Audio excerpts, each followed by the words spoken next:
قبیلہ زبید کا ایک شخص مکے آیا، زبیدی۔ ایک مکے میں منڈی لگتی تھی، اس کا نام تھا حضورہ۔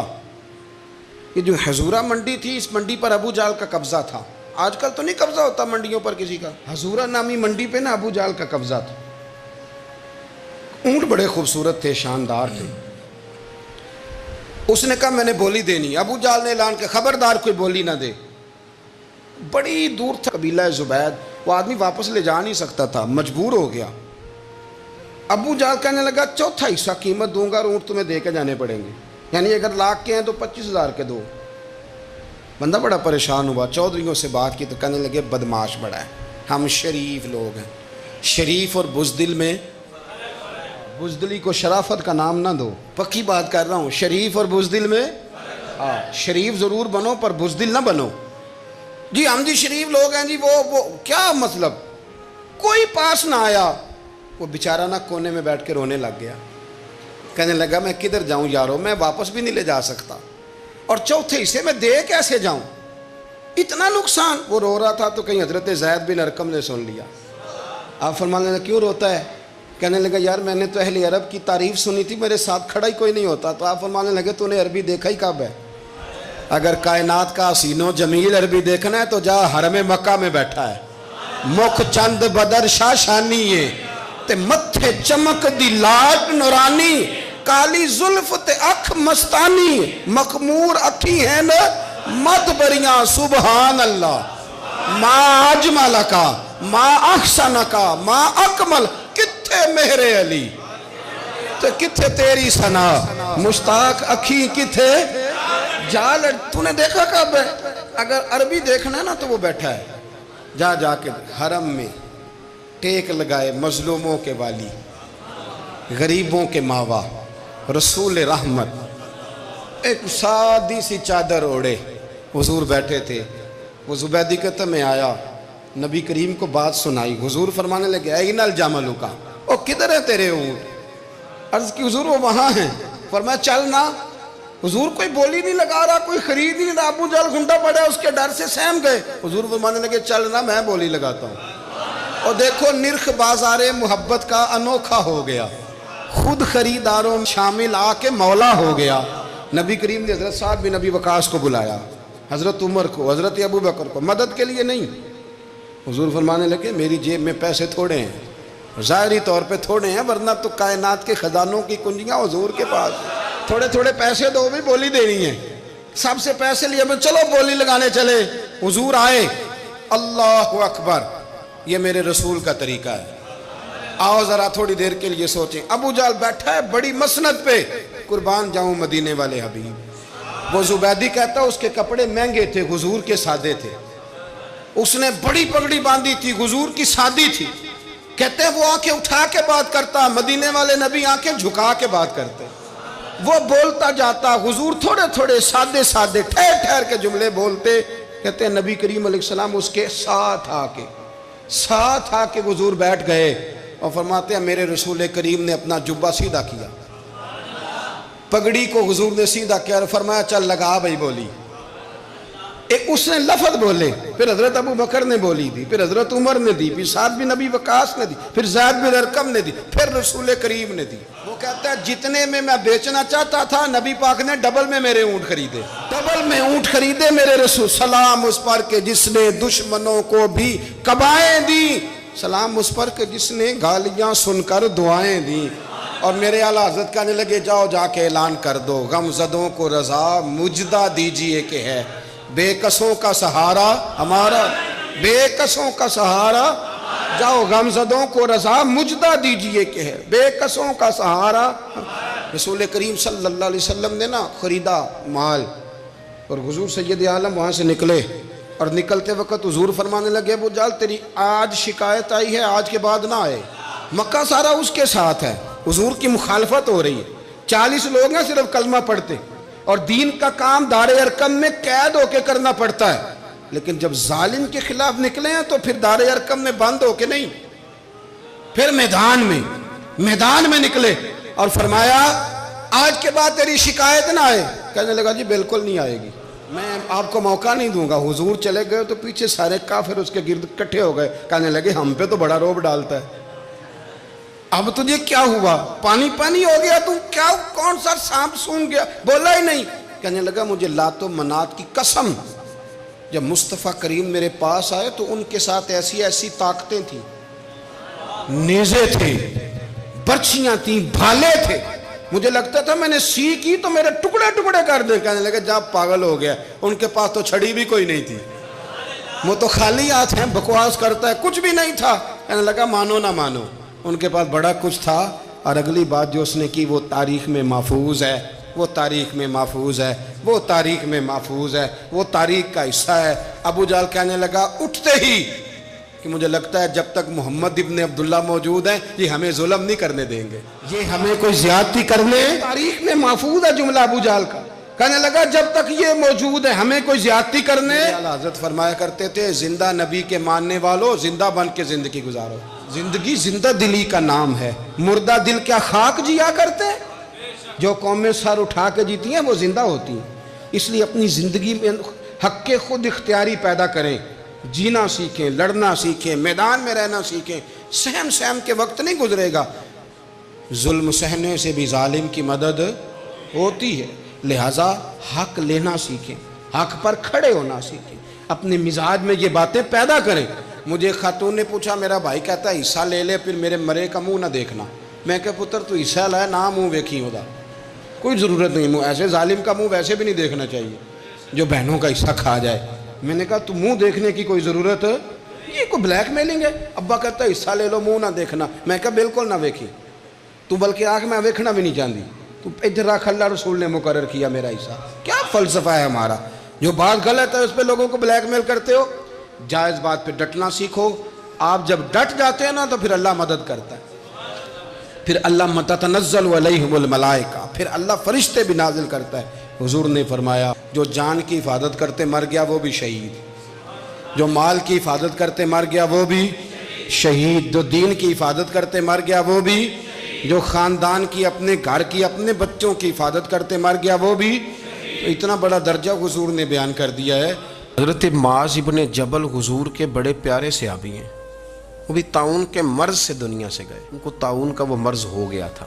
حضرت ابو عبادہ بن جراح رضی اللہ تعالیٰ عنہ, نبی پاک علیہ السلام نے فرمایا یہ میری امت کا امین ہے, ان کو امین الامت کہا جاتا ہے.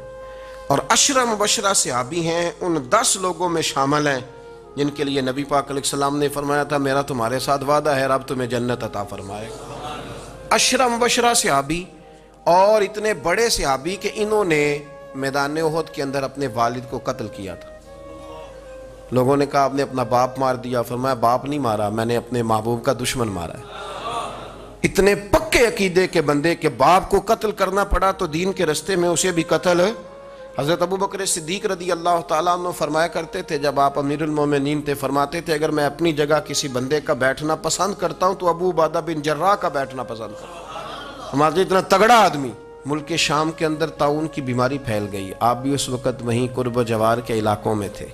طاعون کا مرض پھیل گیا, لوگوں نے آپ سے کہا یہاں سے نکلیے, فرمایا نہیں نکلوں گا, اس لیے کہ میرے نبی پاک علیہ السلام نے فرمایا جہاں یہ وبا پھیل جائے وہاں سے نکلنا نہیں, جو وہاں ہوں وہ باہر نہ نکلیں اور جو باہر والے ہوں وہ وہاں اندر نہ جائیں. حضور نے اس احتیاط کا کہا ہے میں نہیں نکلوں گا.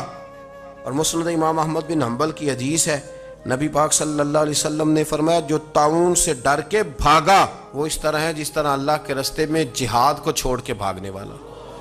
اور فرمایا جو طاعون کی وجہ سے مر گیا اللہ اسے شہادت کا درجہ عطا کر دے گا.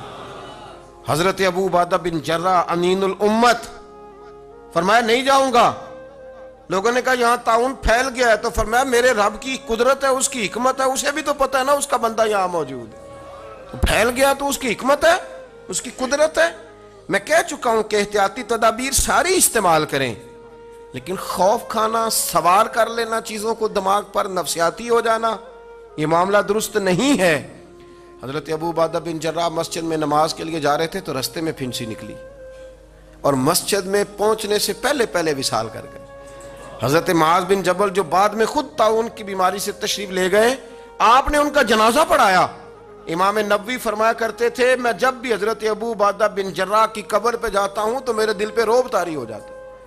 ان کی قبر میں بھی اللہ نے روب رکھا ہوا ہے. مرنے کے بعد بھی ان کی شان وصال کے بعد بھی بڑی بلند ہے. اللہ کریم نے وہاں برکتیں اور رحمتیں رکھی ہوئی ہیں. تو اسلام نے غیبت سے کیوں منع کیا ہے؟ غیبت کا معنی یہ نہیں ہے کہ کسی بندے میں کوئی عیب نہیں پایا جاتا تھا تو آپ نے وہ بیان کر دیا. یہ غیبت نہیں, یہ تو بہتان ہے. کسی میں کوئی عیب نہ پایا جائے تو وہ بیان کرنا وہ غیبت نہیں, وہ تو بہتان ہے. غیبت کی تفصیل یہ ہے, تشریح یہ ہے, غیبت کی تعریف یہ ہے کہ کسی میں کوئی عیب پایا جاتا تھا, آپ نے وہ اس کی غیر موجودگی میں ڈسکس کیا تو اس کا نام غیبت ہے. وہ عیب تھا, آپ سچ ہی بول رہے تھے, آپ ٹھیک کہہ رہے تھے, وہ عیب واقعی تھا, پر اسلام اس کو پسند نہیں کرتا. اسلام کہتا ہے کہ اگر تو سمجھتا تھا یہ عیب ہے تو جا کے اس کی تبلیغ کر, اس کو بتا, اس کو کہہ میاں یہ غلطی چھوڑ دے, تو نے ڈسکس کیوں کیا؟ آپ کسی شخص کے پاس بیٹھیں اور کسی دوسرے آدمی کی تعریف کریں, آپ کہیں کہ بڑا اچھا ہے, بڑا بامروت ہے, مہمان نواز ہے, با اخلاق ہے, وعدے کو وفا کرنے والا ہے, دیانتدار ہے, سچ بولتا ہے, آپ تعریفیں کریں. آپ کسی کے سامنے تعریف کریں گے نا تو بندہ کہے گا یار کسی دن ملاقات تو کرا, اور جب وہ ملے گا تو اس کی آنکھوں کے اندر ایک خاص کشش ہوگی, پیار ہوگا, ملنے کو جی چاہے گا, ایک خاص راحت ہوگی. یہ کب ہوگا؟ جب آپ نے کسی کی تعریف کر دی.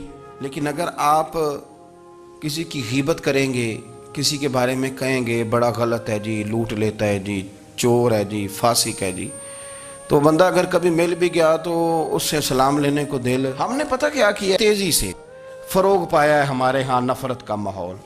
آپ کھول لیں, کوئی یوٹیوب کھول لیں, کوئی ایسا چینل کھول لیں, بس لڑائی ہے, فلانا فلانے سے لڑ رہا ہے, فلانا. مذہبی لوگوں کی میں منت کرتا ہوں کہ خدا را دین کو اس طرح کا ماحول تو نہ آپ دیں کہ لوگ کہیں کہ ان میں کوئی شے طے ہی نہیں, فلانا فلانے کا جواب دے رہا ہے, فلانا فلانے کا, اور بازاری زبان استعمال کی جا رہی ہے. اور ٹھیک ہے مسلمات جو طے تھے لوگوں نے تو ان کو بھی چھیڑنا شروع کر دیا, اور تضحیق کی جاتی ہے, لفظ اس طرح کے اختیار کیے جاتے ہیں جو ویسے ہی وزادار آدمی بولنا پسند نہیں کرتے. کیا آپ اپنی شکل دکھا رہے ہیں کفر کو کہ یہاں نفرت ہی نفرت ہے, اور وہ باتیں جن کو بالکل چھیڑنا نہیں چاہیے تھا ان پر بھی آپ کلام کرتے ہیں. آپ نے کوئی چیز نہیں چھوڑی, اس پر آپ نے بحث نہ کی ہو, الجھایا نہ ہو, میلہ لگا دیا, اللہ جانے کوئی کیا بول رہا ہے. دعوت دین کون دے گا؟ پیغام حق کون سنائے گا؟ فلانا فلانے کا جواب دے رہا ہے, اور پھر وہ دوسرے کا جواب دے رہا ہے, تیسرا تیسرے پہ تبصرہ کر رہا ہے, چوتھا پانچویں پہ تبصرہ کر رہا ہے. یہ کب تک بات ایسے چلے؟ یہی حال سیاسی لوگوں کا ہے. میرے ملک کا جو نوجوان اب بڑا ہو رہا ہے نا, میں بڑی ذمہ داری سے بتا رہا ہوں, وہ جیسے ہی بڑا ہوتا ہے تو وہ سمجھتا ہے میں ڈاکوؤں کے ملک میں پیدا ہوا ہوں, وہ سمجھتا ہے یہ شاید چوروں کی دھرتی ہے, وہ سمجھتا ہے شاید یہاں سب دھوکے باز ہیں. ہم اس طرح سے نچوڑ کے لوگوں کے دلوں میں نفرت بھری ہے, نچوڑ کے, کہ لوگ سمجھنے لگے ہیں اس ملک میں تو کوئی بندہ دیانتدار ہے ہی نہیں, کوئی بندہ اچھا ہے ہی نہیں, کوئی بندہ نیک ہے ہی نہیں. مذاق اڑ. ایک صاحب میرے پاس آئے ہوئے تھے, کہنے لگے پیر صاحب 11 سال ہو گئے پولیس کی نوکری کرتا ہوں, 1 روپیہ رشوت نہیں لی. وہ چلا گیا, میں نے اسے تھپکی دی تو وہ نکلا ہے, تو ایک بندہ کہنے لگا سب انہیں جو ہوتے نہیں نہ سکتا. میں نے کہا یار تو منشی ہے اللہ کی رحمت کا, یہ میرے رسول اللہ کا دین ہے اور قیامت تک لوگ اس پر عمل کریں گے. اس نے 11 سال کا ہے, وہ 40 سال بھی کہتا تو میں ماننے کو تیار ہوں. کیوں کچھی باتیں کرتے ہیں؟ آپ نے تو تباہی کر دی, کوئی بندہ ٹھیک نہیں بچا. ایسے میلہ لگا ہوا ہے, اس دھرتی کو آپ برا کہتے ہیں, اس کو چوروں کی اور ڈکیت کی اور فراڈ لوگوں کی آپ دھرتی کہتے ہیں.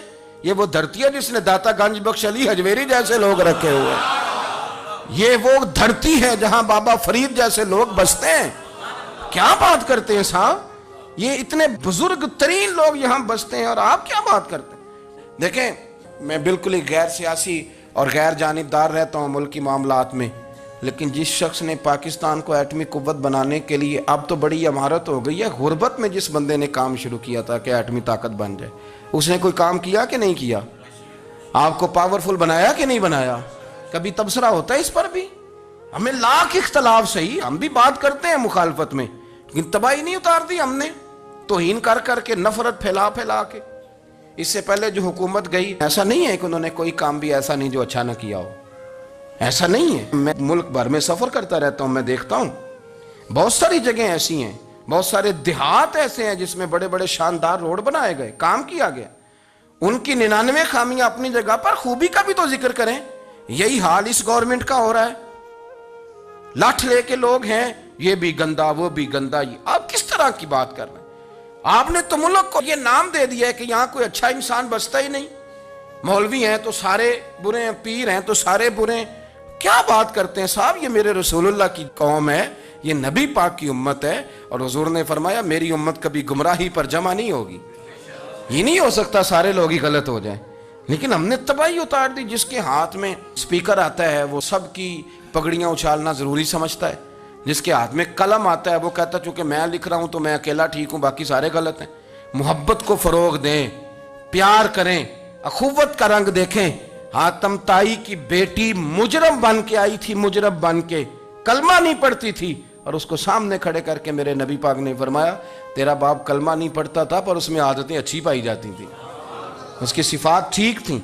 یعنی حضور تعریف کر رہے ہیں, نبی پاک تعریف, اور ہماری زبان گونگ ہو جاتی ہے تعریف کی دفعہ. جو میری بات مان گیا وہ بندہ ٹھیک ہے, اور جس نے میری بات نہیں مانی وہ بندہ درست ہے. یہ گونگ ہو جاتا ہے ہمارا مزاج. اپنی زندگی میں اچھے الفاظ ادا کریں.